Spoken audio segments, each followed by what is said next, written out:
Ecclesiastes, chapter 3. There is a season, a time appointed for everything, and a time for every delight and event or purpose under heaven. A time to be born, and a time to die. A time to plant, and a time to uproot what is planted. A time to kill, and a time to heal. A time to tear down, and a time to build up. A time to weep, and a time to laugh. A time to mourn, and a time to dance. A time to throw away stones, and a time to gather stones. A time to embrace, a time to refrain from embracing.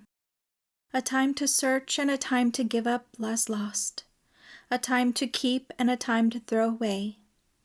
A time to tear apart, and a time to sew together. A time to keep silent, and a time to speak. A time to love, and a time to hate. A time for war, and a time for peace. What profit is there for the worker from that which he labors? I have seen the task which God has given to the sons of men with which to occupy themselves. He has made everything beautiful and appropriate in its time. He has also planted eternity, a sense of divine purpose, in the human heart, a mysterious longing which nothing under the sun can satisfy except God.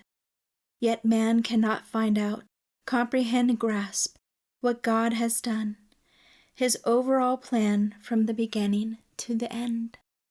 I know that there is nothing better for them than to rejoice and to do good as long as they live, and also that every man should eat and drink and see and enjoy the good of his labor. It is the gift of God. I know that whatever God does, it endures forever. Nothing can be added to it, nor anything be taken from it. For God does it so that men will fear and worship him with awe-filled reverence, knowing that he is God. That which is has already been, and that which will be has already been. For God seeks what has passed by, so that history repeats itself. Moreover, I have seen under the sun that in the place of justice there is wickedness, and in the place of righteousness there is wickedness. I said to myself, God will judge both the righteous and the wicked, for there is a time appointed for every matter and for every deed.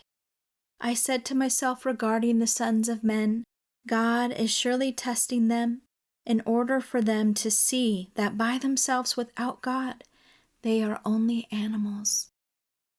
For the earthly fate of the sons of men and the fate of animals is the same.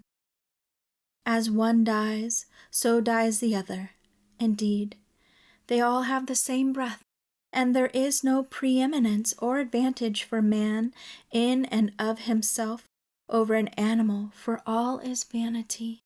All go to the same place. All came from the dust and will return to the dust. Who knows if the spirit of a man ascends upward and the spirit of an animal descends downward to the earth? So I have seen there is nothing better that a man should be happy in his own works and activities, for that is his portion. For who will bring him back to see what happened after he is gone?